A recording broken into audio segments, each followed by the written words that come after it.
Good morning, Dog Nation. I'm Brandon Adamson. This is DawgNation Daily, the daily podcast for Georgia Bulldogs fans, presented today by Merriweather and Tharp. I saw a plush here on YouTube saying, "Hi, BA, I'm waiting for a flight, and thanks for the show." Well, listen, I say thank you to all of you. It's always interesting to me all the different ways in which people check in from the show, whether it's waiting for a flight or somebody was talking about doing some construction work up in an attic or whatever is going on in your life. The fact that you would bring DawgNation Daily, presented by Merriweather and Tharp, with you as you do all of that.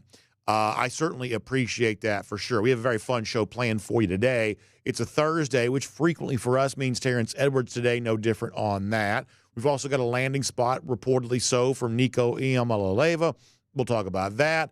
A former Georgia assistant has said something very interesting, kind of speaking out against some of the NIL hysteria.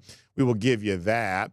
A theme today is going to be a couple of players in the Georgia roster maybe not getting enough attention ahead of the 2025 season. We'll tell you who they are and why that is important. But to kick things off, we have our first, call it a rumor, you call it a report. I guess this is an actual report of Georgia's perhaps interest in a transfer portal target. We will begin with that today. We'll tell you what we know, and we'll figure out where it goes from here. It is DawgNation Daily, the daily podcast for Georgia Bulldogs fans, presented today by Merriweather and Tharp, and it begins right now. Today's episode of DawgNation Daily is brought to you by Merriweather and Tharp, your source for Georgia divorce. Find them online at georgiadivorceteam.com.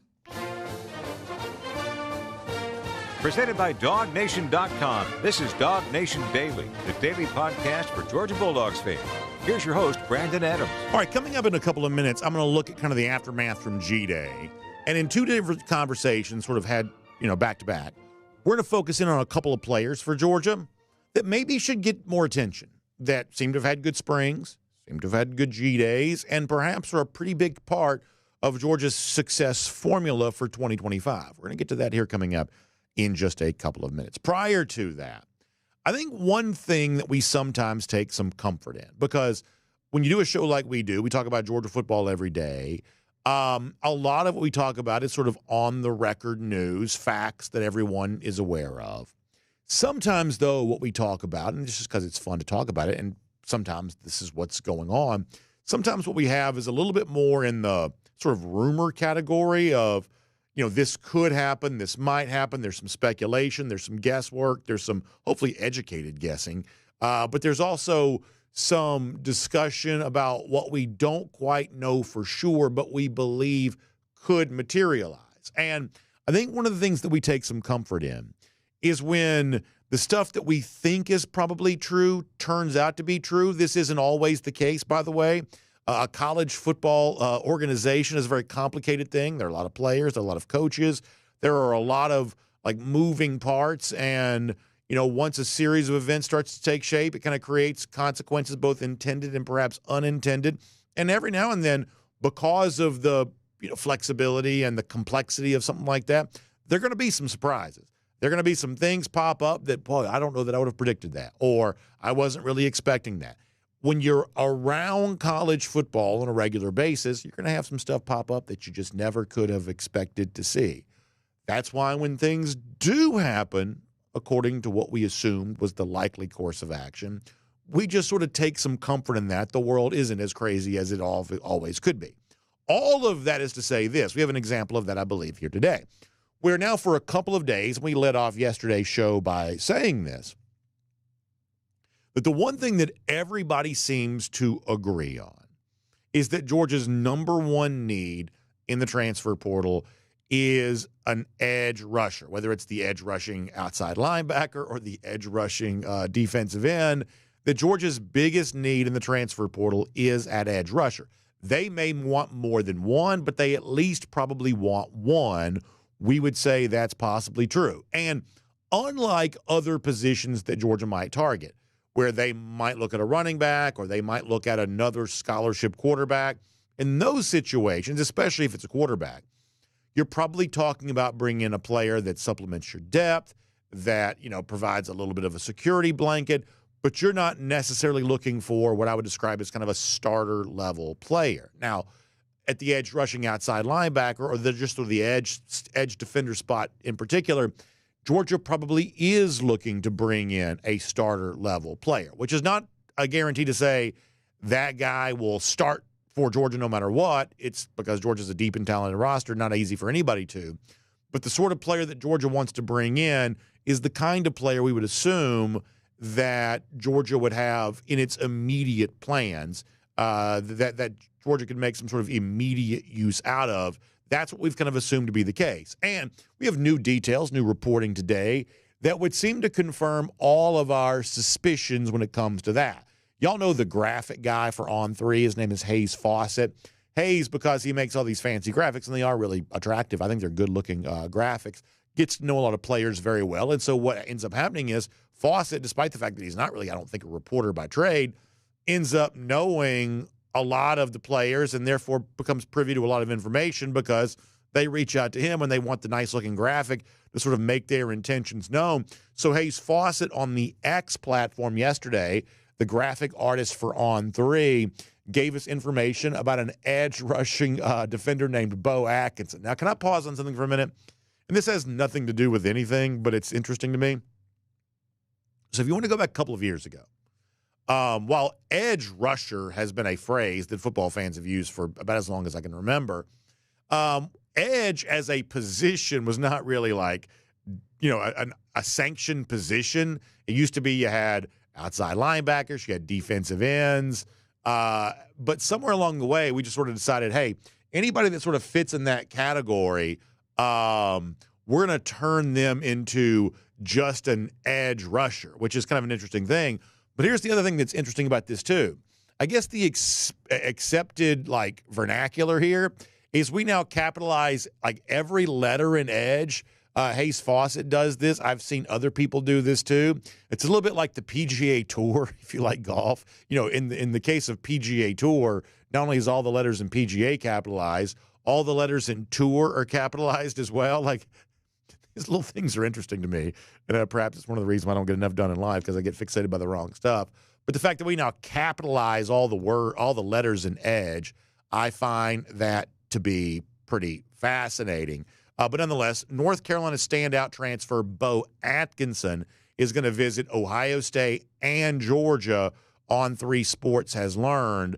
And as Fawcett reports, he's one of the top players in the portal. It was 11 sacks through 2 seasons for him at North Carolina. But more specifically, he had 7.5 sacks a year ago. He led the Tar Heels in sacks a year ago.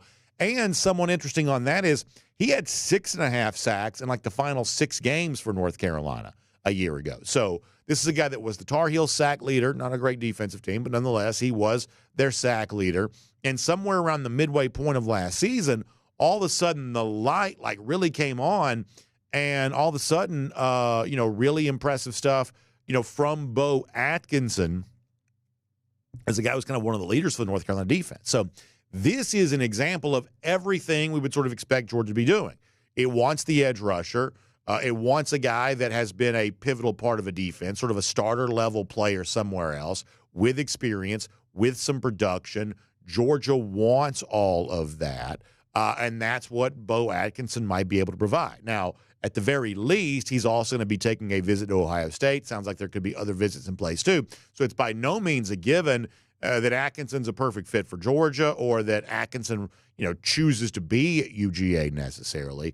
But this is the sort of player we would have expect Georgia to be in the mix for. Now, as we say all of this, we'll obviously be following this. It's not the only edge rushing type guy that I've heard of, being a possibility for Georgia as of late. Not the only one I've heard as a possibility on that.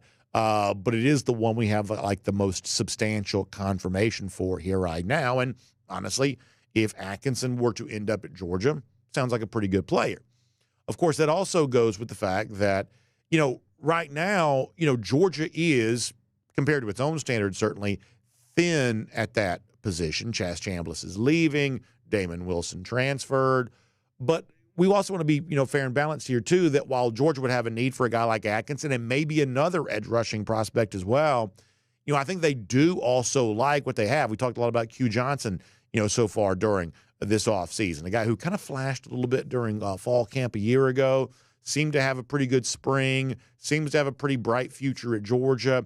And just for the appropriate context here, let's also let you hear Kirby Smart talking about Johnson, because while generally, pretty complimentary of Johnson, I think he also kind of helps explain why this edge defender spot is a position of need for Georgia. This is what Smart said about Q Johnson going back a couple of weeks ago.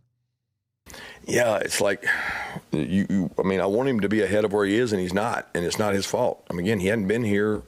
He's been here a year in 2 months, a year and 3 months.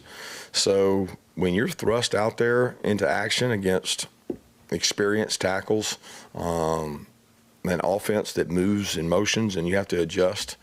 I'm proud of Q. I want to be clear on that, but he has to get better to be at the level of, let's call it like it is. He's got to be where Chaz was, or Aziz was, or Nolan was. He's not there. He has the ability to be there, but he is not there yet. And I like Q because he works really hard. And then we got a bunch of young guys at that position. And Gabe's out for the spring, so he provides us depth, but he's not getting work right now. So when you hear that from Kirby Smart, I think you hear why a guy like a Bo Atkinson from North Carolina would potentially be valuable for Georgia. And this is the fun part of this time where, listen, yesterday we began the show by saying, Georgia's losing Branson Robinson. No Georgia fan likes to hear that. This is the more fun part of that. Hey, there's a guy out there who had 7.5 sacks a year ago, 11 over the course of the last 2 years, one of the most important defenders for his previous team. You might get a visit from him. You may have a chance to win a battle against Ohio State to bring him into your roster. Well, that's a little bit more fun. Even if Atkinson does come in, we think a guy like Q Johnson still has a real opportunity to be a very valuable part of this Georgia defense. But because of what Chambliss has been, because of what Damon Wilson at East State could have been, and he's also played a good bit too, clearly seeking more experience there, that is maybe what a guy like Atkinson would provide. We're going to certainly be watching this very closely as transfer rumors and things like that kind of pop in, to the news feed here. We'll kind of bring those onto the show with you, much like we did yesterday. Now, for now, let me go away from transfer portal and shift to this. We're still kind of looking back on everything that went down with GameDay last week. And, the one rule we try to follow here is let's don't make too much of any of this. Guy plays great. Let's don't hype him up too much. If a guy has some moments where he, maybe could have been better, let's try not to be too condemning of that. That just seems like, just sort of a cheap shot. Let's try to just sort of keep it between the lines and make an evaluation. But it is always interesting when what happens on GameDay seems to be a confirmation of other things that we've perhaps heard. And maybe an example of that of London Humphreys, who did have 2 touchdowns on GameDay this past Saturday. And while that in itself is pretty interesting, the way in which Kirby Smart spoke about, and by the way, great highlight. If you're watching a video, we've had some beautiful highlights of what went down at GameDay we've been able to show you, and that's a gorgeous shot of one of those Humphrey touchdowns right there. Just a great thing to be able to see. But the point here is that after the game was over with, as you might would have expected for any player that got 2 touchdowns in the game, Kirby Smart was asked about the role that Humphreys is playing at Georgia. And in doing that, I thought that Kirby provided a pretty interesting description that honestly I do think, if you're a Georgia fan, kind of gets you thinking, oh, well, maybe London Humphreys is a bigger part of the Georgia offense this fall than we've kind of treated him as for much of this calendar year thus far. Let me let you hear what Kirby Smart said about London Humphreys, the transfer from Vanderbilt a year ago, after 2 touchdowns on GameDay. I thought this was really interesting. Take a listen to this. He's way beyond. He wanted to be developed. He wanted to learn this offense. He understands that he can play multiple positions. He's probably the only guy, he and Dylan Bell, that can play all 3. Coach Cullen and them do a great job of teaching those guys all 3 positions. And that's a little bit of a product today of playing the multiple positions, because he can go out there, somebody goes down, and jump out there and play. And London's very smart. He doesn't have a lot of anxiety. He's very mature, and he's good for those kids in that room because he works really hard. So a couple of things there on that. First of all, the idea that Humphreys can play all 3 positions, body type, maybe more suited to, the slot position, whatever else, but a guy that can play all the positions, that knows those well. And Smart also says, hey, he didn't have a lot of anxiety. And I think that's a reference to something else that Kirby talked about in his post-game press conference the other day, which is when you're a young player, an incoming freshman, for instance, and you're doing something for the very first time that, Kirby said, hey, a couple of those guys may have gotten a little nervous. Smart did mention that. If you go to our DawgNation YouTube page, you can see that full press conference. You can kind of notice when Smart says, listen, I thought the young, inexperienced wide receivers had a chance to make a couple of more plays even. Maybe they got a little nervous. This is one of the reasons why we're going to do this again with a guy on the other side of the ball here coming up in a moment. This is one of the reasons why, players who've been here for at least a year and players who've been in college before are oftentimes really valuable. Humphreys, if you want to go back to 2023, played kind of a lot for Vanderbilt as a freshman. It wasn't a good team. He didn't have necessarily an eye-popping year. He was, though, one of the more productive freshman receivers in the SEC. And then he comes to Georgia, and he spends a year kind of being in the system. And all of a sudden now, 2 years' worth of life in college, you probably do have a little bit of a been-there, done-that type mentality, which probably does give you a little bit of a leg up over players just sort of doing this for the first time, no matter how talented they might be.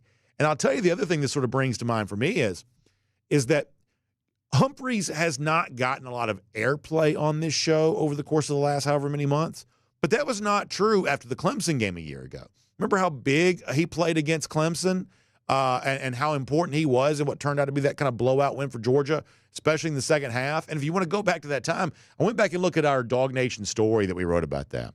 The headline is, and Connor wrote it on September 3rd, London Humphreys' big debut shows why the transfer portal is a necessity for UGA. Obviously, in contrast to Clemson, that doesn't really do that. And there were a couple of really interesting quotes from that story going back then. Lawson Lucky back in September says, yeah, London just brings some extra juice for us, He just brings some experience of playing, which he showed on Saturday. London's a gamer. This is all Lawson Lucky. He brings a lot of speed, and he's got great hands, and he's just shown that over and over again in camp, he's a great effort guy, a great blocker, a great dude that we need on our team. Connor also included a screenshot from the account. Do y'all know Unnecessary Roughness? It's one of the Barstool shows. Pretty big account, pretty big following. About Georgia that day and the big play from Humphreys, they wrote, London Humphreys is a stud. And Georgia is good. So we have spent most of the last few months not really speaking very much about London Humphreys. He goes out and has 2 touchdowns on GameDay, which sort of brings him back top of mind again. Not making too much of that, but Kirby Smart says, listen, this is a guy that's been around, doesn't get anxious, doesn't get nervous, can play all 3 wide receiver positions. And when you hear Smart say that, all of a sudden now you are kind of conjuring up old memories.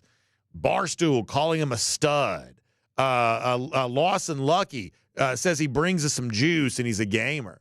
Well, gosh, if those descriptions from way back then prove to be true, then maybe London Humphreys really can be a big part of this Georgia offense here this year. Now, I guess he battled some injury, but why was what happened against the Clemson game not replicated as much for the rest of the season? Honestly, I won't pretend to be an expert on that. Frankly, 2024 is a pretty weird year for Georgia across the board, if we're just being completely honest.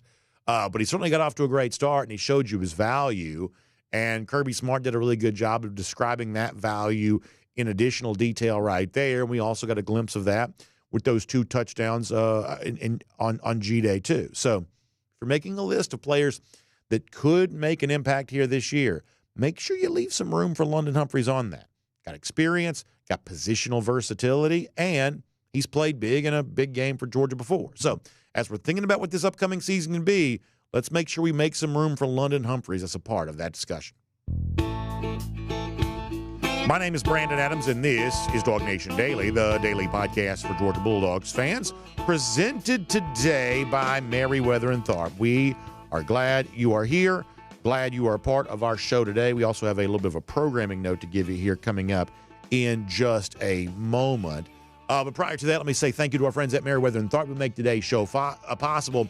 Your source for Georgia divorce. And y'all, I know it. Divorce is a tough thing, but we don't shy away from tough things because we know that for a lot of folks in our audience, they are dealing with this here right now. And that's where our friends at Merriweather and Tharp, I think, can be a really important resource for you, no matter where you happen to be in the state of Georgia, because if you've tried other options, if you've considered just every possible solution, but yet you still kind of come back to the same place, that divorce is likely an unavoidable reality for you, well, the next best thing you can do is to have that conversation, initial free consultation with one of the Merriweather and Tharp attorneys, and then just sort of talk about your options of what can I do now to make the next season of my life happier, more successful than this current season perhaps feels like it is. Listen, Merriweather and Tharp, to their credit, have been through these discussions thousands of times. When you do that, as much as they have, you create a level of institutional knowledge that can be put to work for you, and they can talk about that. And having had the kind of conversations that you need to have with them, one of the things they've learned is, hey, one of the biggest sets of questions and series of questions we get is, what can I do to provide some cost certainty? Like, what's the situation going to be like with that? And one of the things you'll learn is Merriweather and Tharp has kind of created an entire menu of options for you to give you the cost certainty that perhaps you seek, whether it's like a DIY type thing or their model M&T level of service, which I believe is the most popular option they provide. Really clever, really creative, and the feedback that I've gotten is that people really appreciate that option when it comes to getting through what is otherwise a really challenging time.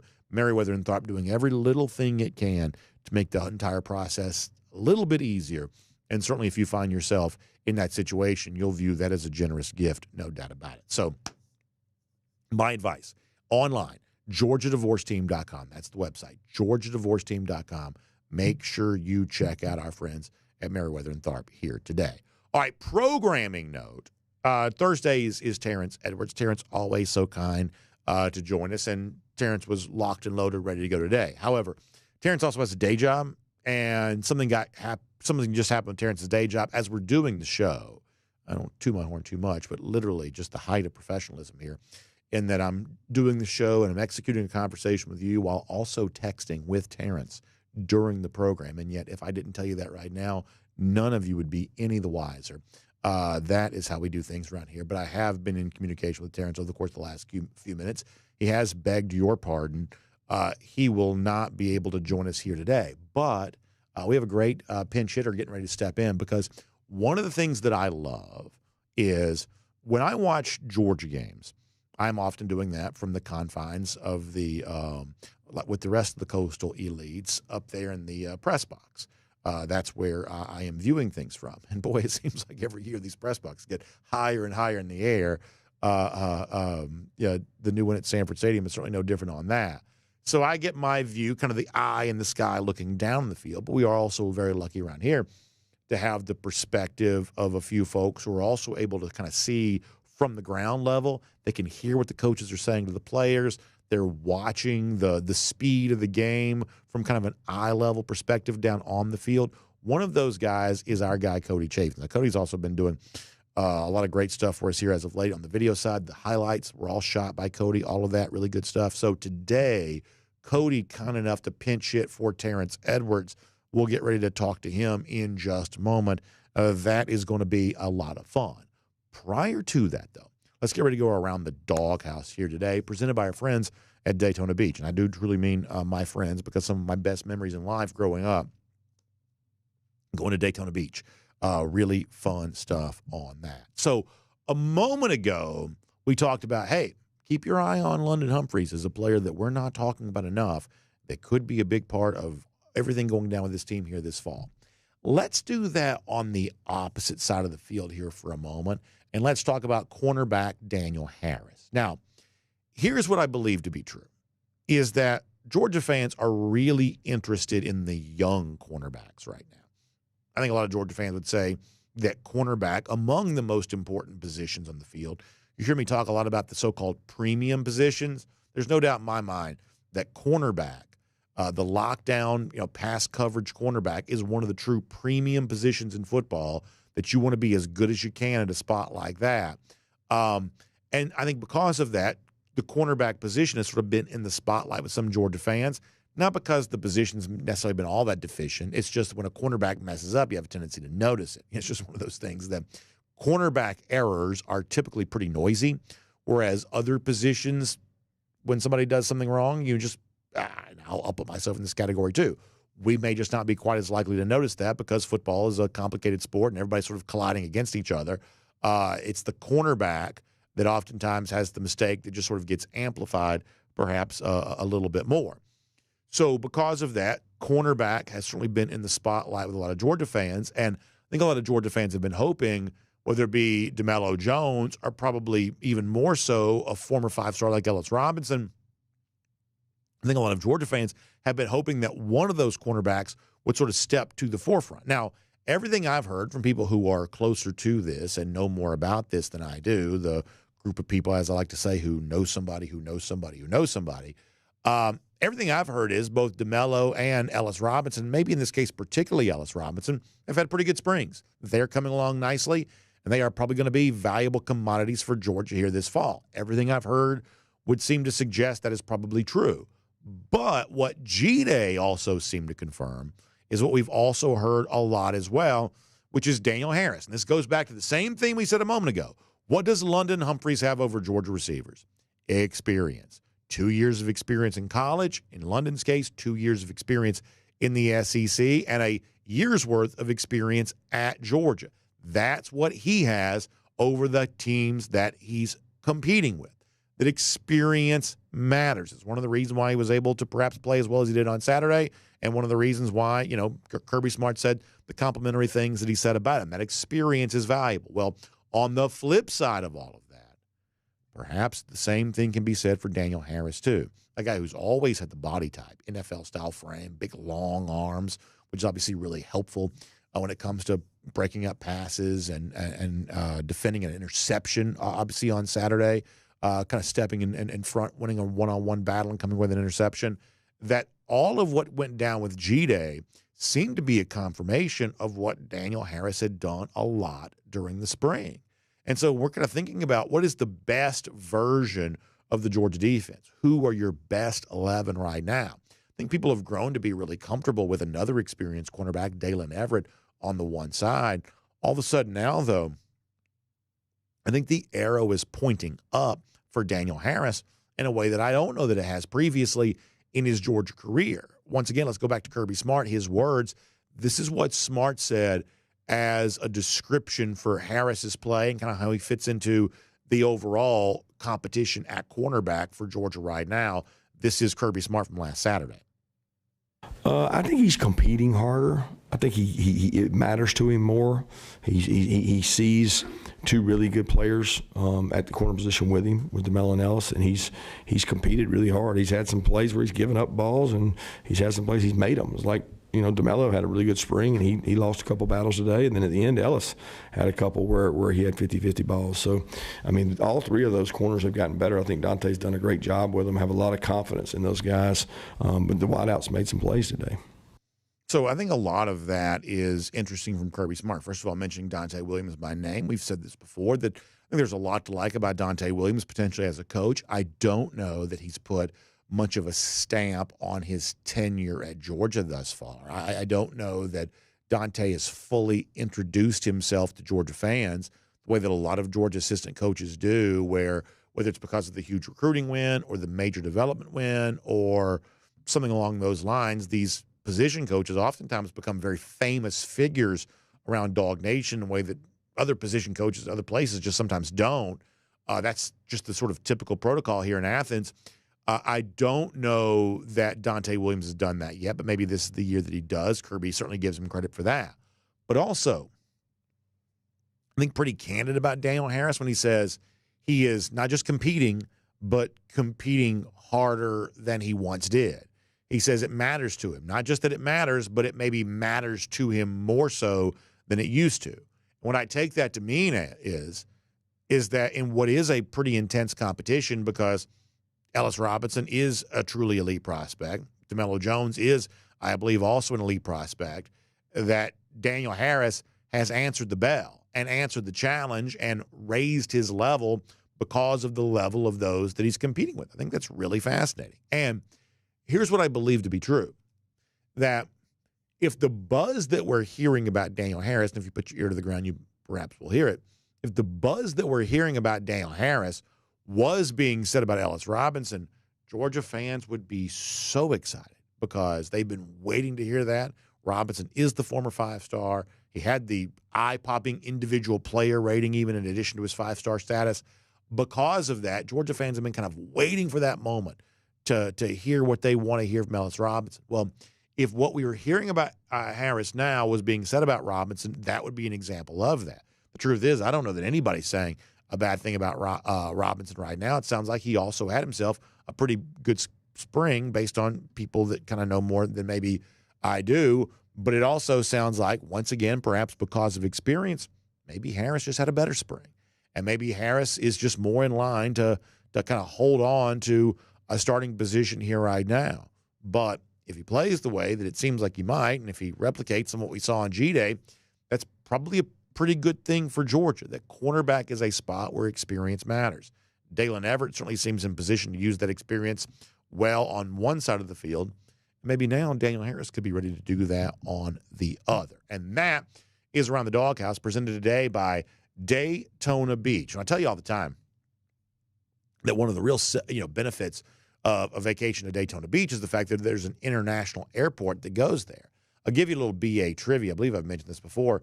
Very first plane flight I ever took was to Daytona Beach. I was a baby.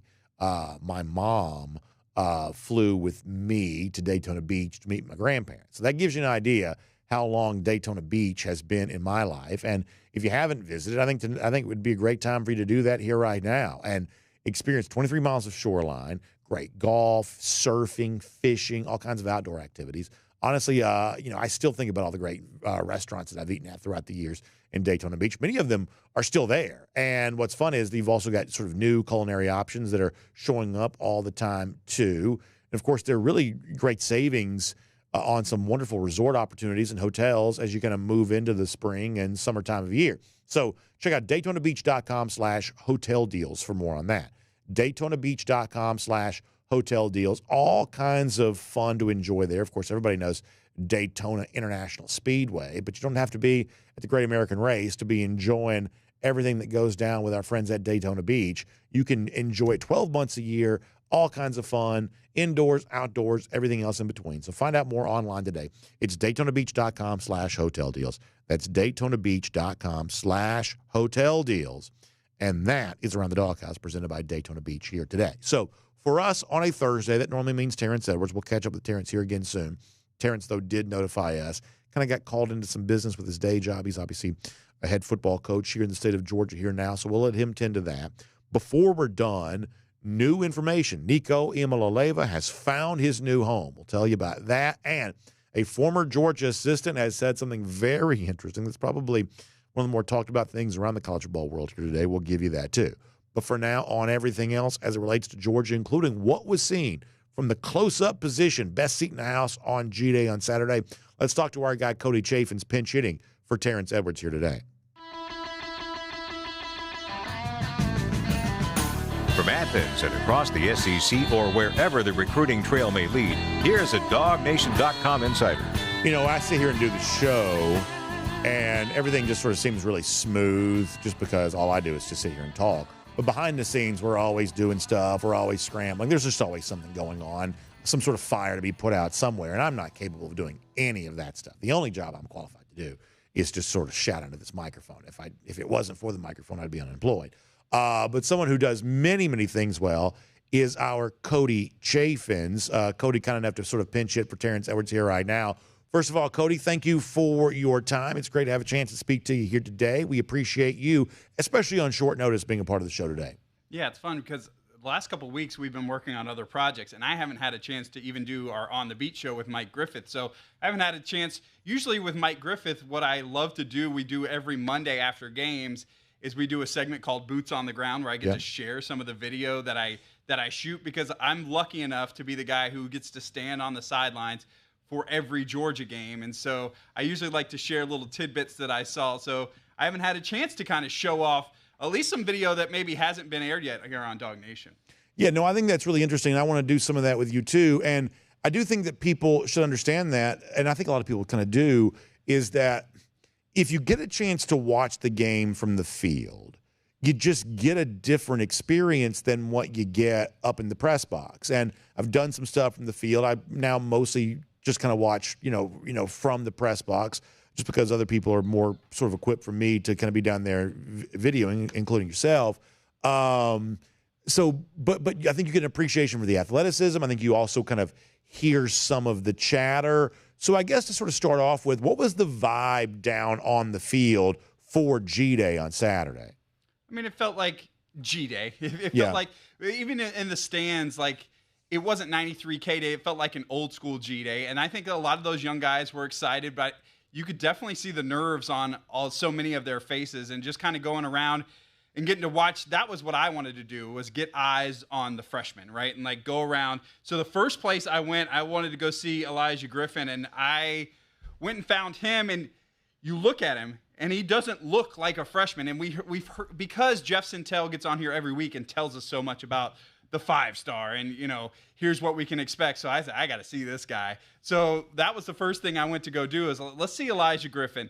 And while he looks huge, there are definitely some times where he's just still a freshman, like Right. not totally sure of himself at times. And so you can see how he is big enough to play in the SEC. I think there's some things footwork-wise. He just wasn't as smooth as even a Nnamdi Aboko, who is right down the line from him, who's played in for a year. So you've talked about it a lot on the show today.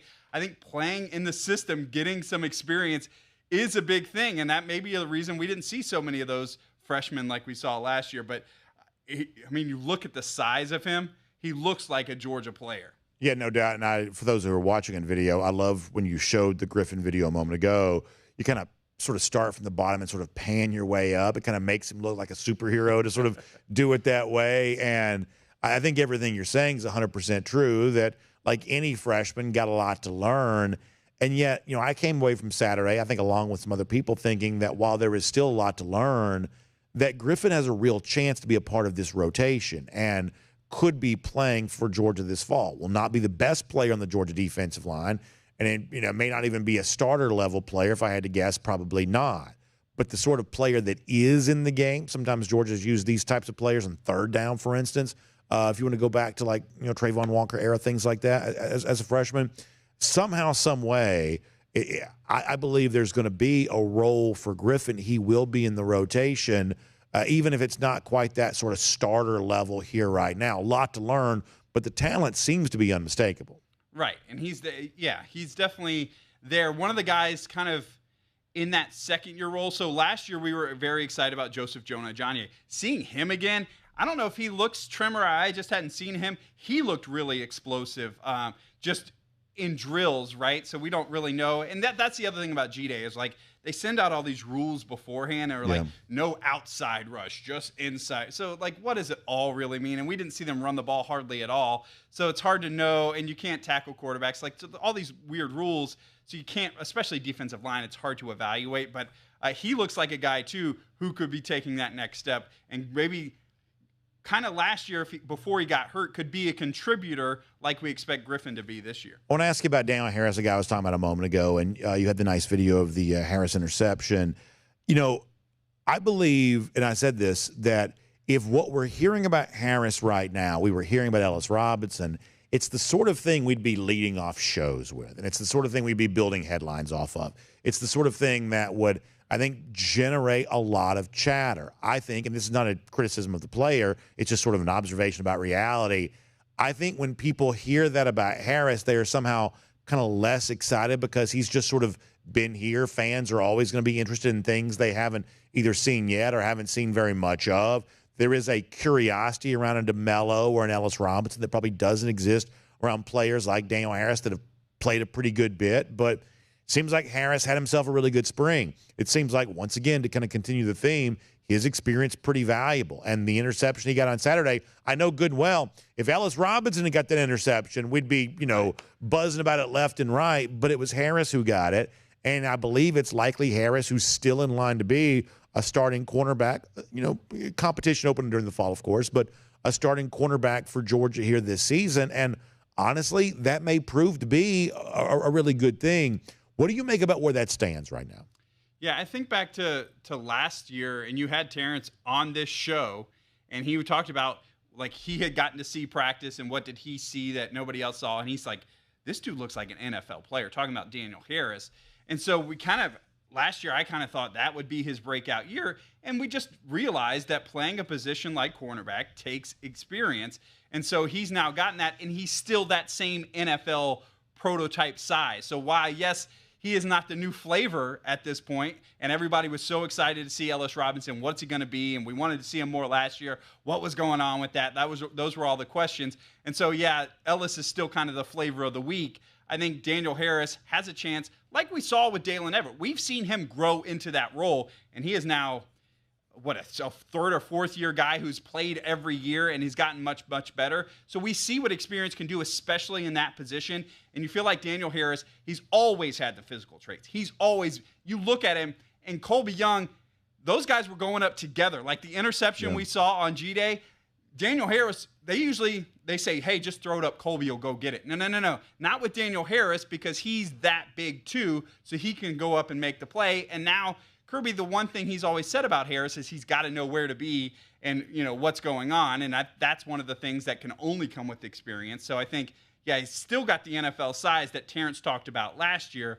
Now he's just got a little experience to go with it. So oftentimes you work with us behind the scenes on Tuesday. I can't remember if you were here this week or not, but on Tuesday we had Jake Fromm. I thought that Jake gave a pretty even-handed assessment of how Gunnar Stockton performed in G-Day on Saturday, both the things that he really liked from him, some areas for improvement. This was another one of those guys that I think Georgia fans were watching very closely, and when you see this from field level, especially if you're in the end zone watching him throw, you're sort of seeing the same lanes. Now, maybe not processing quite as quickly as Gunnar needs to, but you're seeing the sort of same lanes that Stockton is throwing into.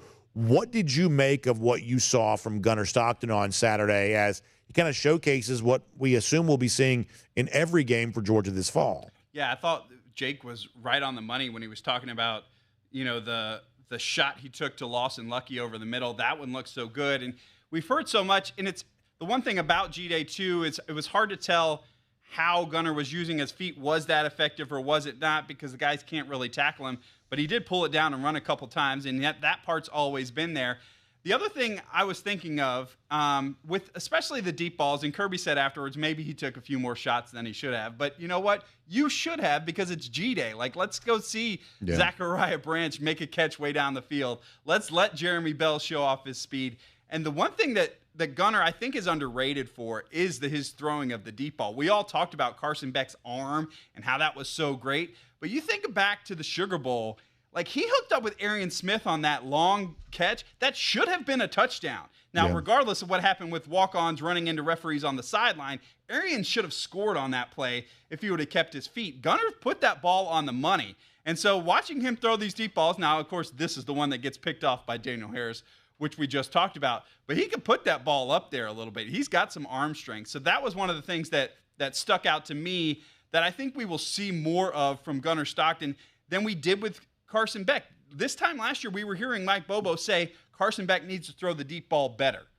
And it just never really got there for whatever reason, whether it was the drops or whatever, it just never really clicked. I think that's something Gunnar Stockton does really well and could be a part of this Georgia offense moving forward that we just haven't seen the last couple of years. All right, there's some breaking news unrelated to Georgia I want to ask you about here in a second. That's literally just coming out. But prior to that, anything else from G-Day that kind of stood out to you that you would want to mention here? Because, I do think it's one of those things. It takes us a full week, if not more so, to kind of get all of that out. Anything else from G-Day that stands out to you? Yeah, we'll do some show and tell here. I got a couple things. So first thing, I'll show you some video.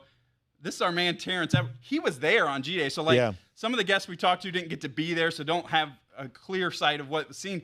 He and C.J. Wiley were hanging out, so that was cool to see. Those, awesome. Of course, C.J. played for Terrence when he was at Milton as a receivers coach. So it was cool to see him there. And he had Terrence had his whole team there as well. And it wasn't necessarily a recruiting visit for some of his guys, but he brought them up to show them. So I thought that was cool. One of the other things that I think folks got to keep in mind, we haven't talked a whole lot about the offensive line. There's not much to say, but we did see Daniel Calhoun here. He was in the walking boot, but he was at least dressed out, which was a positive thing to see. Can't wait to see what he does, because we were getting good reports on him early in the spring practice, but of course got hurt, so he couldn't play in the game. But obviously looking at him right there, Yeah. it looks like he's going to be fine moving forward. And then you're just talking about the wide receivers. When I saw Noah Thomas, I thought, a guy I hadn't laid eyes on yet. That was one of the things that stood out to me, is that guy looks like a playmaker, just size-wise. And so it was exciting to see him in person for the first time. Yeah, I want to talk more about Noah Thomas tomorrow, because I do think that's a guy, and you say the size is one of the things, just sort of an obvious takeaway from that. That's a guy that I think could have a very interesting role in this Georgia offense. We're going to talk more about that tomorrow. In the time we have left, and I'm going to ask you to kind of lean on your career working in television to help us break this down. This coming out within the last hour, that Lee Corso is retiring from ESPN's College GameDay. Obviously, long tenure there, one of the biggest personalities at the network for a long time. It's obviously no secret that in his advanced age, he's also, clearly not able to be on the show for the same duration that he once was. The manner in which he speaks is going to slow down a little bit. I mean, you can obviously notice signs of aging with Lee Corso, and that's not anything to apologize for. And that is going to be true for anybody. But he has been there. He's been beloved by that cast, the crew on the set there for the entire time. A really touching relationship, I think, between him and Kirk Herbstreit, and a guy that kind of played a huge role in creating, which is one of the most important TV shows of my lifetime. And I don't mean that in any way excessively hyperbolic. It's just true. College GameDay has defined my life, and Lee Corso was the central figure on the show for a long time. So it sounds like now he is retiring in August from ESPN. What's your reaction to this? Just the impact that he's made on the television community. Yeah, I think anybody who does TV anywhere, you or I or anybody else, that's what you want to do, is leave your mark.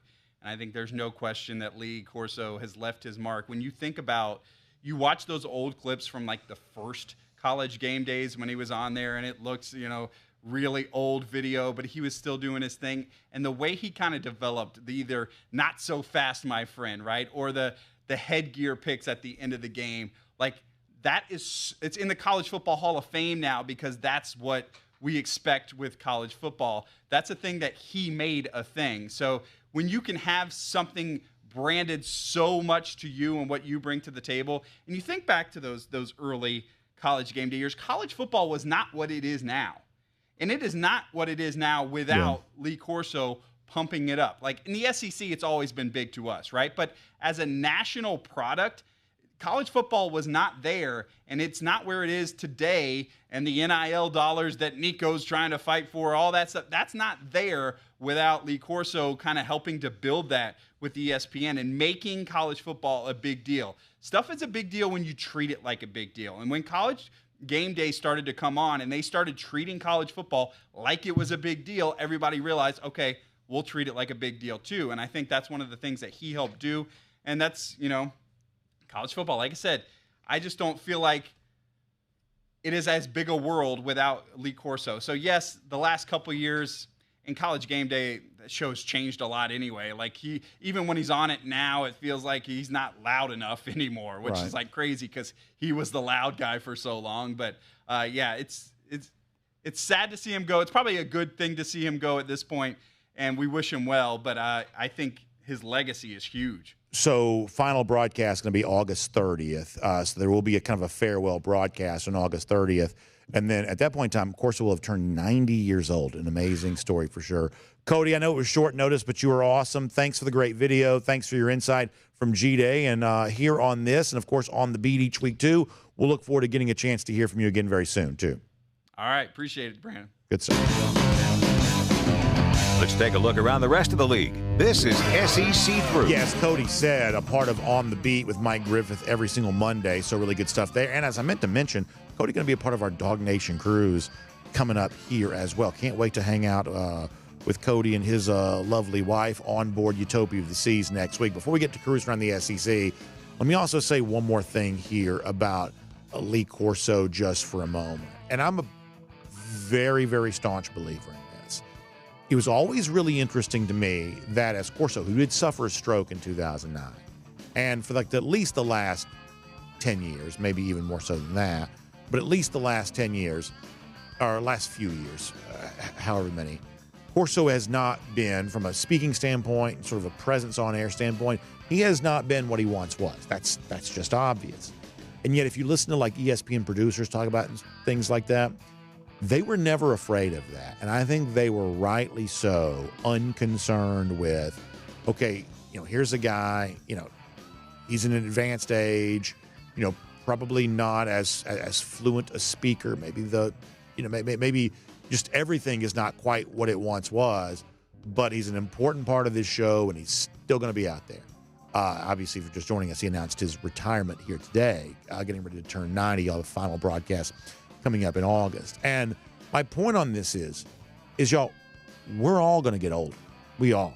And I hope to be in as good a health at 90 as Corso is right now. Like, it's not a scandal to get older. It's just not. It's not scandalous. We'd love to stay young forever, but we're all going to get older, and we don't have to hide older people. We don't have to. We don't have to. We don't have to hide them. We don't have to get them out of the get them out of the public. We don't have to. We won't have to do that. That there's nothing wrong with not quite being what you once were. Nothing wrong with that. You don't have to be scared of that. That Corso was not able to do long segments. Was not able to do the kind of rapid fire back and forth off the cuff the way that he once did.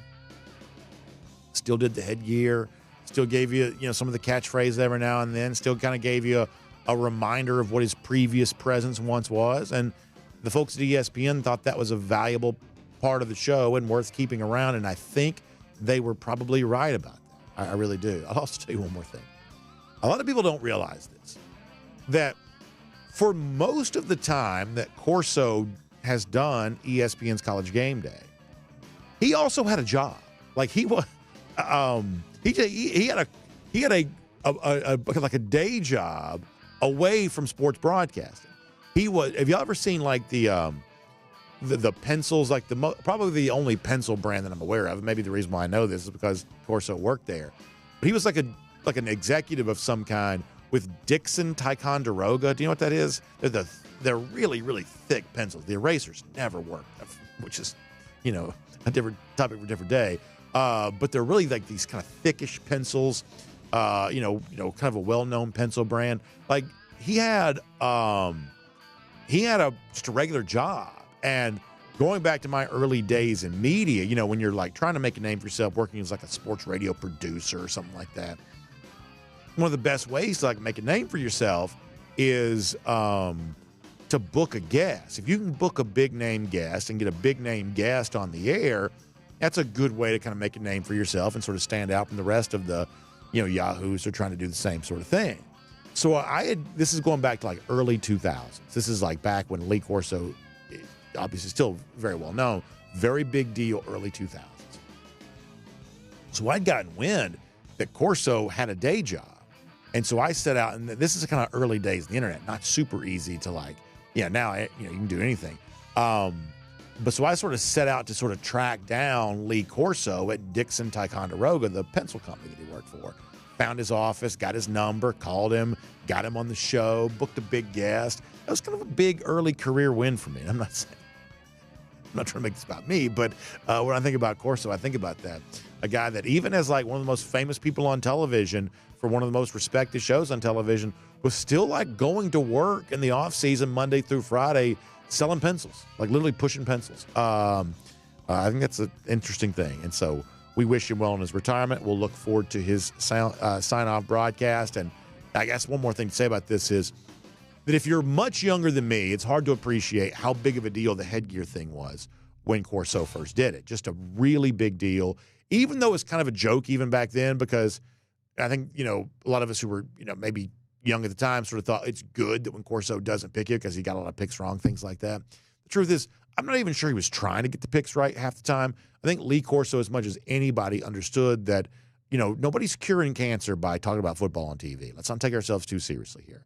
It's simply about entertainment. And honestly, in a world of media people who just take themselves way too seriously to like grotesque fashions, the fact that Corso sort of got the entertainment part of all that, good for him. Well-earned retirement. We certainly wish him well with that. Now, With that said, let's get ready to go cruise around the SEC, courtesy of Royal Caribbean. And as I mentioned, Cody going to be a part of our Dog Nation cruise. Many of you are too. Let me give a shout out to our friends at Royal Caribbean on all of that. Of course, you can reach out to our good friend Jessica Slater. Jessica does not work for Royal Caribbean. She's a travel advisor. That means she works with Royal Caribbean. And if you want to find out all the great things that are going to be happening on board, all of these Royal Caribbean cruise ships, Jessica's really an expert on that. So you can give her a call, 770-718-9147. That's 770-718-9147. You can also email her, jslater@dreamvacations.com. And I'm telling you, I was just on Utopia of the Seas, so one of the things I'm looking forward to next week is being able to showcase some of the kind of special venues you have on board Utopia that you maybe don't have on board a lot of the other ships. The View Bar is kind of like a cantilevered, which is sort of a fancy word that means just sort of sticks out over the side of the ship. It's a bar that has a gorgeous view of the ocean. It's like the coolest rooftop bar you've ever been to. The Mason Jar is literally one of my favorite places. You got the country band. You've got the bourbon cocktails. You've got the Southern-inspired food. There's just so many cool things on board Royal Caribbean cruise ships. And in so many of these cases, the stuff you see on one ship, you may not see on another ship. So you got to try to find the one that's perfect for you. That's why Jessica is a great resource to help get a Royal Caribbean cruise vacation plan. So give her a call, 770-718-9147, or email her, jslater@dreamvacations.com. All right, let's see if we can hit a couple of stories here. We now know, I guess, Bruce Feldman, the Athletic, either him or Colin Cowherd, one or the other, the first to report that Nico Iamaleava is going to UCLA. Now, the one thing I know that Cowherd put out there is that Nico's camp, which has just embarrassed itself up one side and down the other, they're saying this was never about money. This is about being unhappy in the Tennessee offense, which I think at its face is probably pretty ridiculous. Although as a Georgia fan, if you want to rip Josh Heupel for a Mickey Mouse offense, you know what? I'm going to let that stand. Even if it's not true, at least in this context, I'm going to let that criticism stand. I think that's kind of funny. But I think the assumption here is that this is going to end up being viewed as one of the most badly misplayed hands we've ever seen. For a guy like Nico, who was well paid to be at Tennessee, a team in the playoff a year ago, all of a sudden now you probably had to settle for less money to go to UCLA, which was not in a bowl game last year. And for all the talk about what the Tennessee offense is or isn't, the truth is that UCLA this past offseason has hired a first-time offensive coordinator. Now, he worked at Indiana, so maybe he's going to be a sharp coach. They've had a little bit of a series of sharp coaches on the offensive side of the ball there. Maybe Sinceri will be the next example of that. But it just certainly looks like a worse situation for Nico overall than the one that he was in before. Kind of a mess here. And, I think that a lot of people have been afraid to say just how clearly Nico and his camp are just the clear losers here. That Tennessee's going to probably be fine, and we'll see what Nico is able to do playing for what has kind of turned into a little bit of a collegeable outpost. UCLA is in the Big Ten, but honestly, nowhere near as relevant as, like, say, a USC would be, like a lot of sort of situations out west.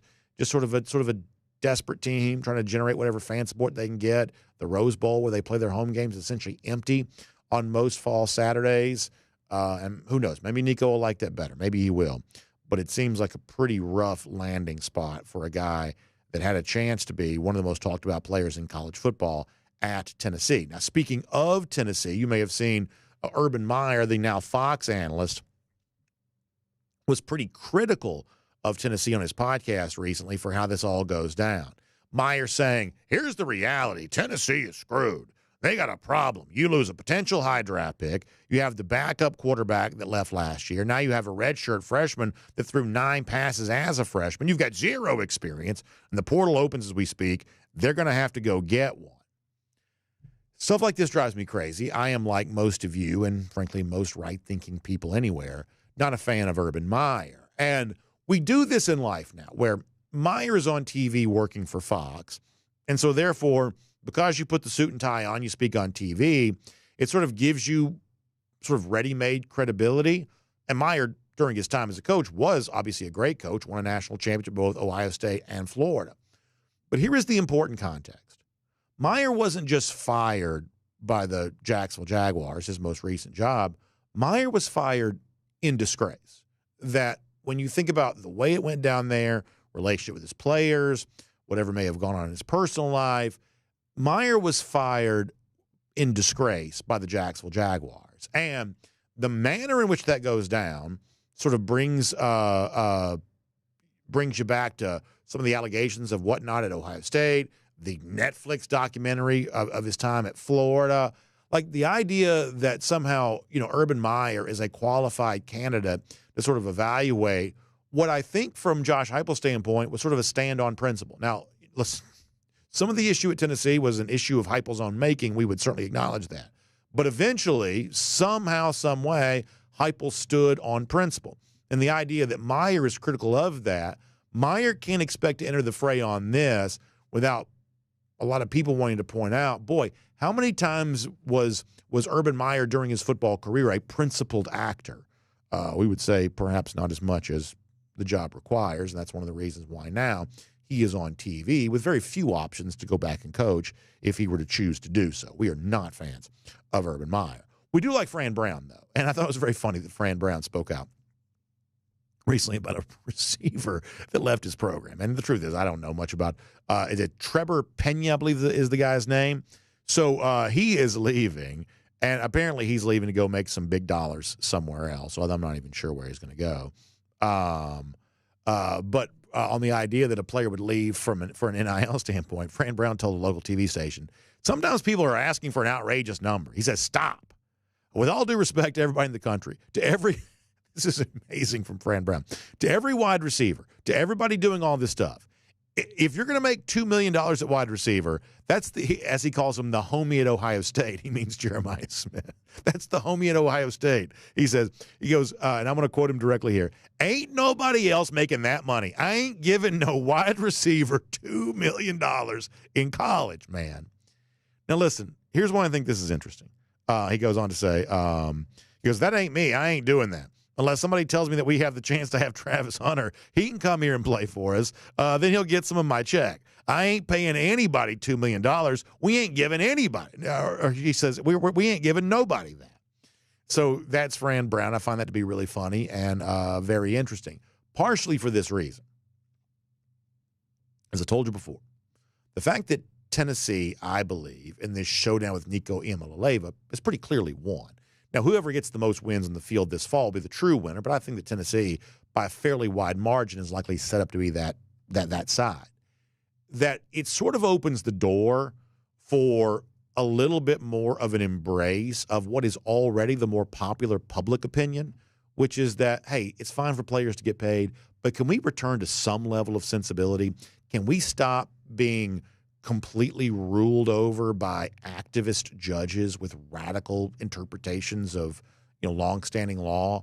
Can we just bring some sense of normality back into some of this? And I believe that while the path to get there is probably complicated, the mood to get there, it certainly seems like we're in the midst of a moment here. And Heupel doing what he does, I think, is an example of that. Fran Brown saying all this stuff out loud is, I think, an example of that, too.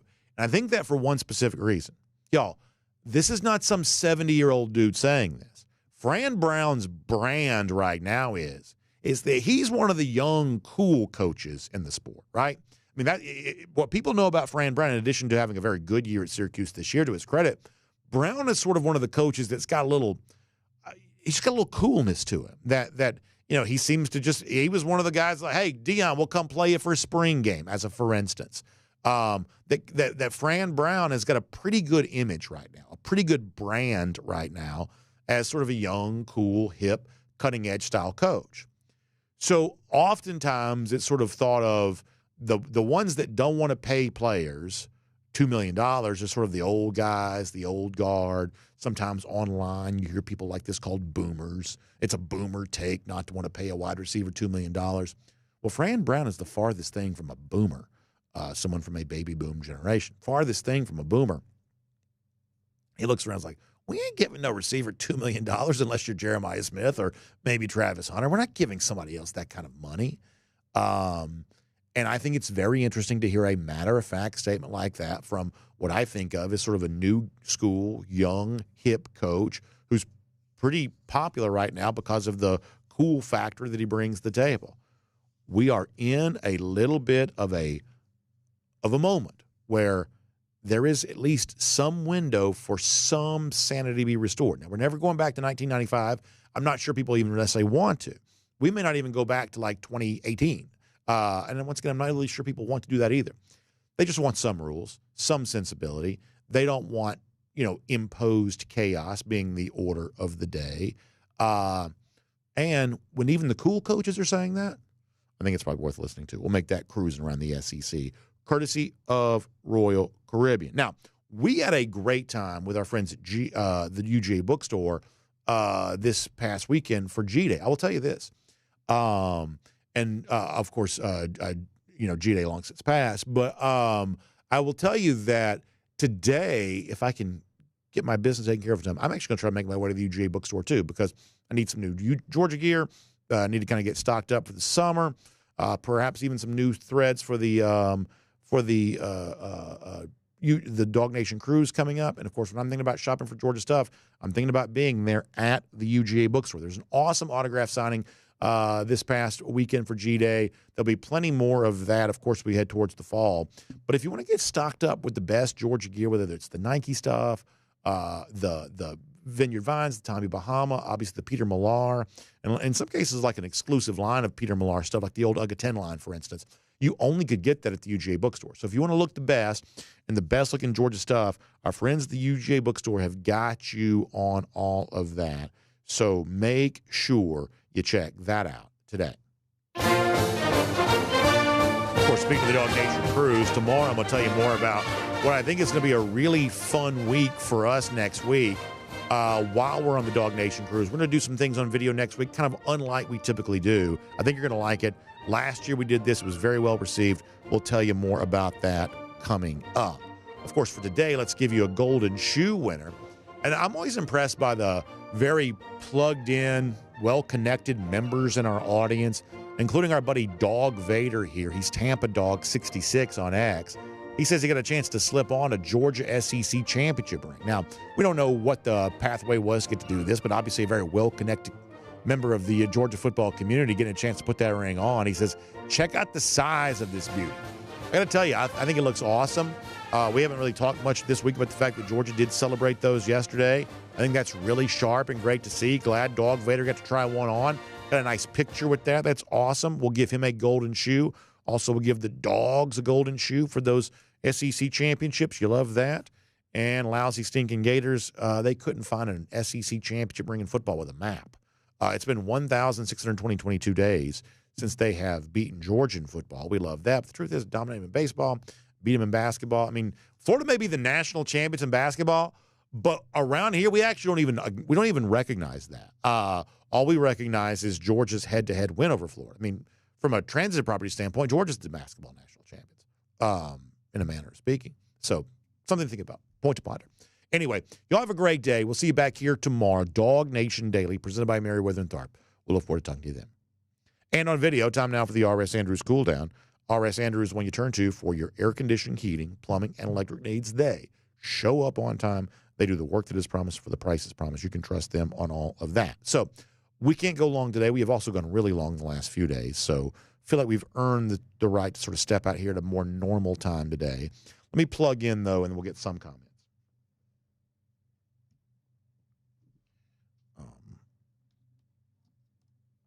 I feel like the chaos with the wires and cords has somehow gotten even worse than normal back here in what are the final days in this studio, at least theoretically. We'll find out if it actually works that way. Jimbo Sliced Bread, going back to when Lee Corso rode in the Oregon Duck on a motorcycle. He was, as he says, goated. Yeah, I mean, Corso was good at TV. I don't know that he was a great football coach. I don't know that he was very accurate making his picks. Lee Corso is very good at doing TV, which obviously was his job. I think you're absolutely right about that, Jimbo. Alan Hampton says he's confident that Gunnar Stockton will be among the elite quarterbacks. Which is great to hear. I'm happy to hear that level of confidence. I think the one thing I keep saying is I don't necessarily need Gunnar Stockton to be the elite quarterback in America. I really don't. G. Gray says they were also nice on our YouTube comments today. That's nice to know. I don't know that I need Gunner to be among the elite quarterbacks. Really don't. I just need him to be good. If he's good, then Georgia's probably in okay shape. George on tap says, who remembers when SportsCenter was so good you watched it 4 times in a row the Sunday after games? Yeah, man, I remember that. I remember that so much. We talked about this the other day because I was doing the highlights for that Cody shot for our Dog Nation postgame show. Like, grew up back when, like, the SportsCenter anchor doing the highlights. I think literally, I do mean this literally. I think I thought that was the coolest job in the world. I really do. I think I thought being a SportsCenter anchor was the coolest job in the world and like an unfathomable reality. And the truth is, since then, I've known people that have gone on to work for ESPN. So clearly, it was a career pathway that people could take because I've known people who've taken it. But it seemed just unfathomable at the time. Like, it's one of the things about my life as I look back when I was a teenager. It's just like you had these, career ambition, things like that. You probably didn't take yourself, at least for me in my case, probably didn't take myself seriously enough sometimes. It just seemed unimaginable that one could go get a job at ESPN. But I do remember those shows, the early morning SportsCenter. You just sort of rewatch it over and over again. And along the same lines, so I guess they still have it, but so help me. And maybe this is just, we're just all different now. We do this on our phones, I guess. But y'all remember like the old late night college football scoreboard show? Like that used to be such a big deal. I feel like on the list of things that ESPN has ruined, I feel like that's got to be on the list. Got to be on the list. Now I think the SEC Network show's pretty good. I think they still do that. But on the list of things that ESPN's completely ruined, that late night scoreboard show, I used to love that thing. Love that thing. All right, let's see what else.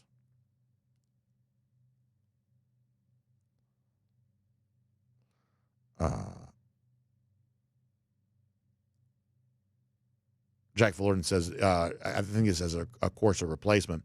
Need an older coach, but not one brought back because they were run out because an opponent beat him. That's good. I think that may be a reference to Nick Saban, which is funny. Yeah, like who would be, I mean, obviously Saban is sort of there as kind of a quasi-Corso replacement. But didn't we hear the other day that, was it somebody saying they didn't think that Saban would do this year, which kind of surprised me a little bit. I don't know. I mean, like I'm not we've said this a million times. I'm not anti-McAfee. I'm for the most part, not a participant in the McAfee phenomenon one way or another. But I don't want McAfee near my game day. I just don't. I just don't. Oh, Lance D. Oh, my gosh. There is nothing that ESPN has ruined more than this. Exactly. On the list of things that ESPN has truly ruined, to the point where now they don't even have it anymore. Like baseball tonight. Lance D. I mean, you talk about just like, how do you mess that up? You're the only one. I mean, now there's an MLB network, but the MLB network, those league networks don't get a lot of eyeballs. Even the NFL network, not that many. Like ESPN had access to all the Major League Baseball highlights. And they've got infinite programming hours.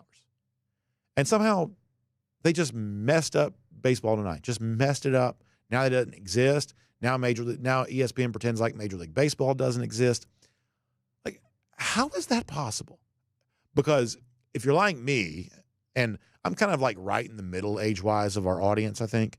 If you're like me, you were a teenager through the Baseball Tonight years and then into adulthood. So that dun, dun, dun, dun, dun, like, I mean, like, you talk about taking you back now. That takes me back in a big way because here's what people I don't think realize. I am old enough to remember the time before Major League Baseball was on ESPN. I believe I have this right. Major League Baseball debuted on ESPN, I think in 1989. And I would have been in the 7th grade. I believe I have these facts correct. Do you know that before Major League Baseball was on ESPN, which I believe is 89, prior to that, there was only one national game on TV every week. Now, we also had like WGN and WOR on cable, so we definitely had WGN for a while. We also had WOR, so we saw Mets and Cubs. But there was only one national game on TV per week. It was on NBC. Vin Scully and Joe Garagiola, to give you an idea of how old I am, were the two the two broadcasters, Vin Scully and Joe Garagiola. And it was the only time, other than the World Series and the All-Star Game, that you ever saw in our market an American League team on television. The only time. And so when ESPN showed up, and all of a sudden now you're seeing all the teams all the time. It was because in addition to having Sunday night baseball, they also had Wednesday night baseball, and they had all the baseball tonight stuff. All of a sudden now you're getting all of Major League Baseball, which like prior to that was a little bit hard to do. Kind of fascinating. Jonathan Aaron says when ESPN says, do you remember when ESPN had The Undertaker lost at WrestleMania? Did they break that story? Did they break in for that story? That's pretty interesting. G. Grace mentions NFL Today still being phenomenal. Those NFL pregame shows are one of those things where, like, in the last 10 years, I don't know that I've watched 10 combined minutes of Fox NFL Sunday or the NFL Today, but in a really weird way, I'm really glad they still exist. I don't know what that is. There's a certain comfort I take from, like the other day when Jimmy Johnson retired. And I think that Jimmy's still in pretty good health. He's, I just don't think he wants to do TV anymore. He's always been, Jimmy's always been a pretty good negotiator, I think, for his TV contract. But when Jimmy Johnson retired, this is the former football coach on Fox NFL Sunday, not the multi-time Cup champion in NASCAR. I was super sad about that. Like, super sad about that. Super sad because even though I never watched the show, literally never watched the show, that kind of group of Jimmy, Terry, Howie, and for a long time it was JB, James Brown. It's been now Kirk Menefee for a good number of Menefee's been doing that show now for a long time. James Brown still does NFL Today, is that right? He moved from Fox to CBS. I think he still does the show. I was super sad about that. I'd also like, this is probably just a coincidence, but isn't it interesting how many broadcasters work until like a very advanced age? Corso, 90.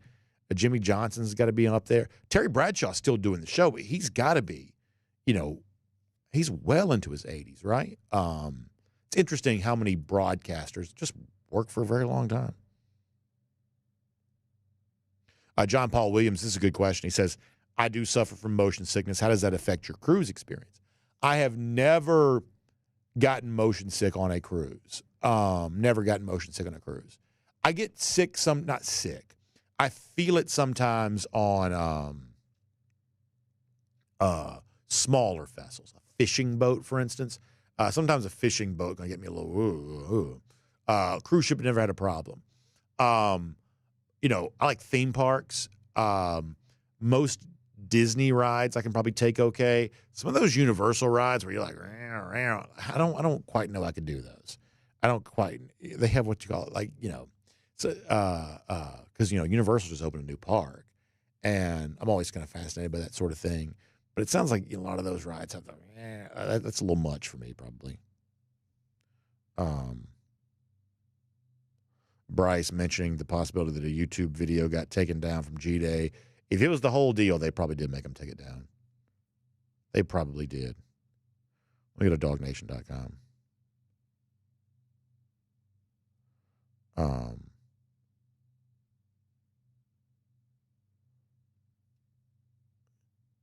Let's see if I can fix this.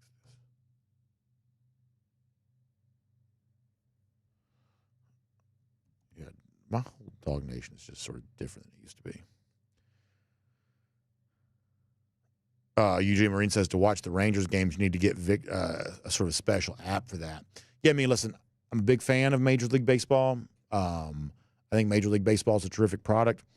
I think the way in which the people that run Major League Baseball have chosen to make their sport accessible to people from a TV standpoint does not make any sense. Does not make any sense. It just does not make any sense. Does not make any sense.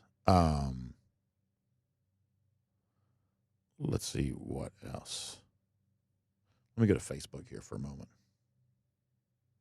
Garrison Tucker says Major League Baseball TV is the way to go. I've never been like is it extra innings? Is that what their subscription's called? I've never been an extra inning subscriber. I've also always lived in market where my team, went with the games air. I will say this is not an ad. I'm still a cable, let's not say cable. I'm still I'm not a cord cutter. This is not an ad. I'm not telling you that you should be or shouldn't be. Now, I also my wife told me the other day what we spend on all this stuff. It is shocking. Like, I had no idea it was so much because she mostly handles that sort of thing. So it is a shocking figure of what we spend. But I'm sort of still pro-cord for the most part. I'm still sort of pro-cord for the most part. All right, let me see if I can figure this out. By the way, Garrison also asked about my prediction for Georgia's sack leader this year. That's an interesting question. That is an interesting question because you could make a case, well, if it's an edge rusher, maybe that's a player that's not currently on the team. If you want to go back to when Georgia was at its best, a lot of times they used a lot of interior pass rush coming up the middle. So what if I gave you a non-traditional answer? What if I said Justin Williams? Non-traditional answer. Don't hold me to that. But what if it's a non-traditional?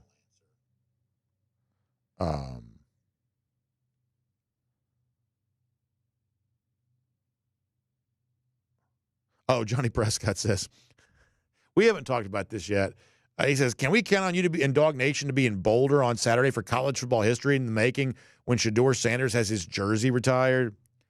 I do think that's pretty bad. I do. I think that both Shedeur and Travis are getting their jerseys retired, I think. Is that right? I guess Cordell Stewart has not. Like, this is the problem. And I'm not anti-Deion for the most part. But I do think the way in which some of this is being handled kind of erases some of the Bill McCartney era, whether it be Cordell Stewart, but even go back to when Darian Hagan and Eric Bieniemy were there. I mean, those were really fun teams. I mean, Colorado is the one true national champion from 1990, and everybody knows that. The obvious one true national champion from 1990, big, I mentioned before, kind of sort of formative coming of years age. Everybody remembers how much fun that team was to watch. Of course, not in dispute that they were the obvious national champions from that year. Our guy Danny also wondering about the fifth down from Colorado that year against Missouri, I believe, back in the old Big 8 days. That's certainly an interesting time around college football. But the point is, I'm probably not in favor of retiring the jerseys of Shedeur and Travis Hunter. But I'm also okay with teams doing what they want to do, I guess. Matt Rukavine also remembering Rashawn Salam, who won the Heisman Trophy as a running back. Yeah, I mean, Colorado's got a pretty good football history. So it's one thing if, a team that's never won anything is going to, retire the number of their only first-round draft pick or their only Heisman Trophy winner. But that's not really what Colorado is. Now, they were hideous before Deion got there, obviously better now. But I would say that Colorado as a program has been good enough not to go around retiring numbers in sort of willy-nilly fashion. Okay, so I'm also being corrected on something that Bill Sanders says that ABC had Monday Night Baseball. Yeah, I only barely remember that, but I think that was probably true. I guess that was true.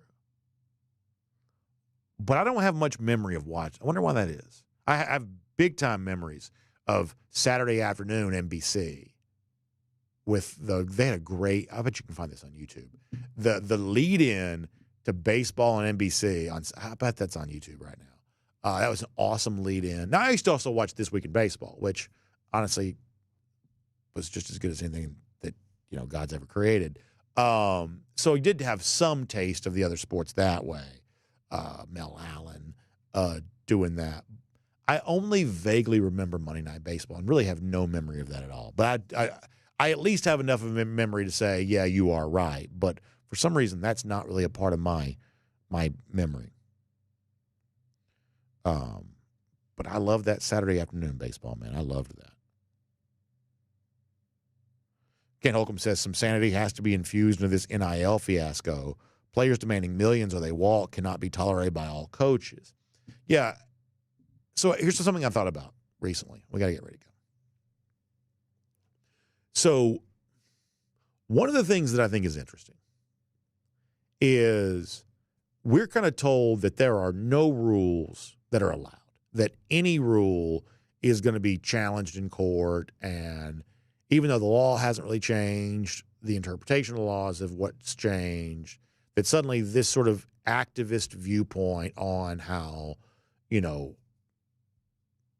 employment law impacts college athletics, that this is we're basically lorded over by, a small collection of judges in our sport right now, that's just the only future that we have no power to do anything but just be ruled over by these judges. It's interesting to note that the SEC has figured out a way around that. The SEC has a you can't transfer in the spring rule, and the rule has just been accepted. It just is.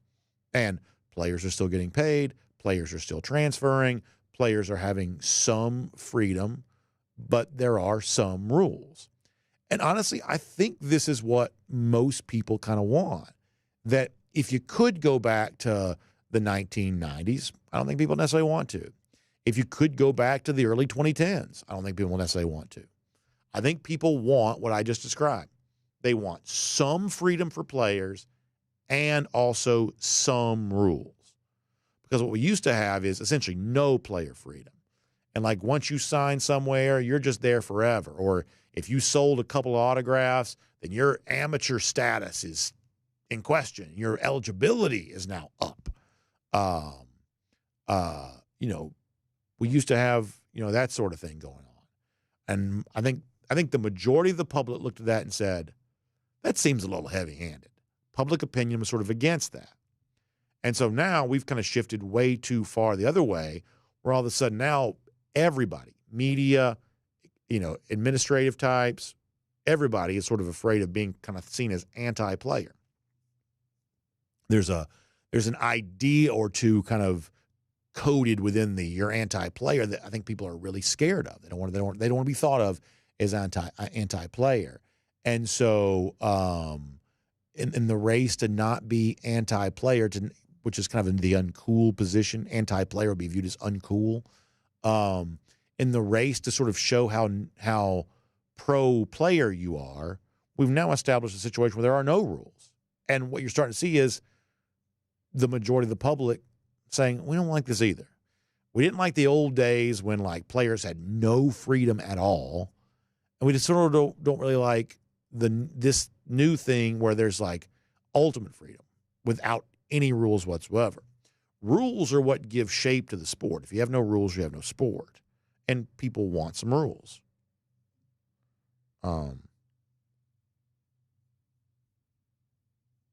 UGA Marine shouting out, is this the old ballpark at Arlington you're talking about? It's kind of crazy because that's not there anymore, right? They have a new ballpark, right? Ballpark at Arlington is gone, right? It's amazing to me to sort of think that, of course, everybody gets that at some point in time.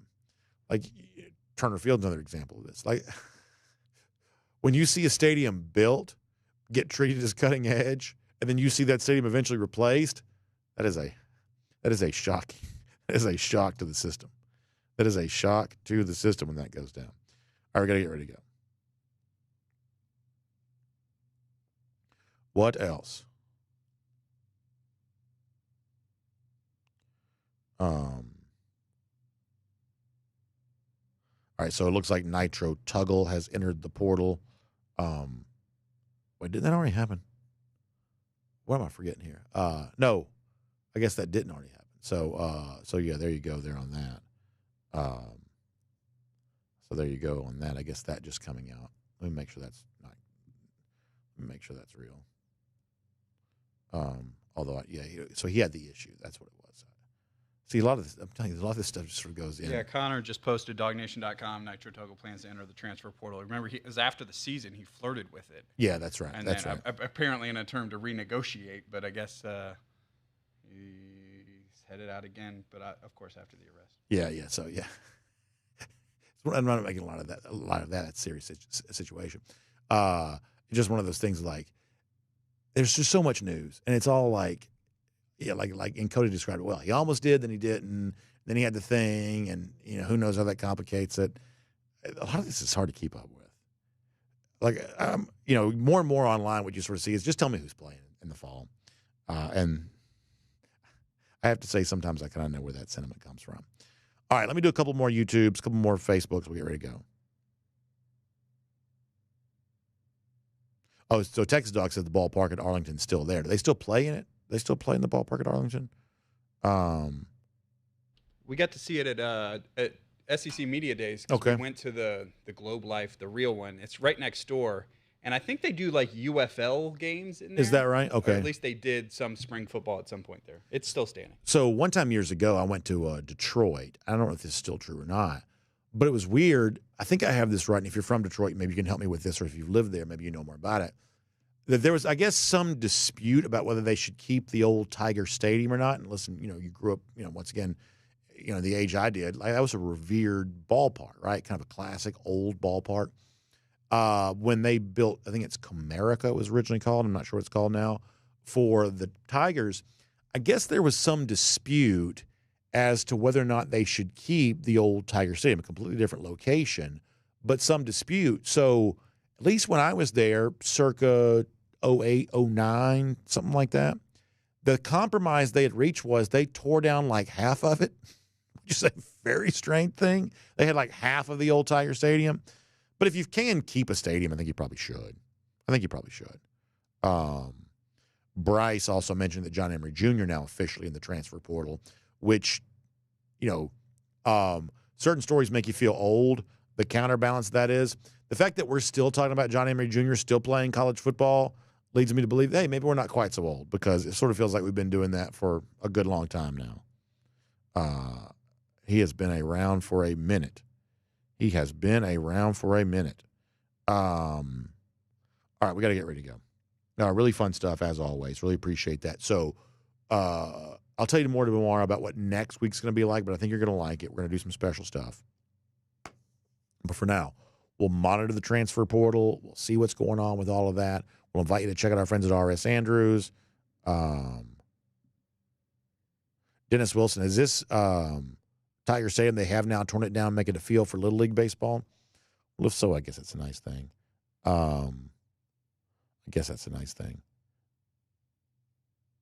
And, yeah, so good stuff. All right, so check out R.S. Andrews online, rsandrews.com. Air conditioning, heating, plumbing, electric needs. It's warm. That means AC units rocking and rolling. Make sure yours is ready to go. So find them online, rsandrews.com, for a lot more on that. And, of course, we'll see you back here tomorrow. DawgNation Daily, presented by Meriwether and Tharp. We will look forward to talking to you then.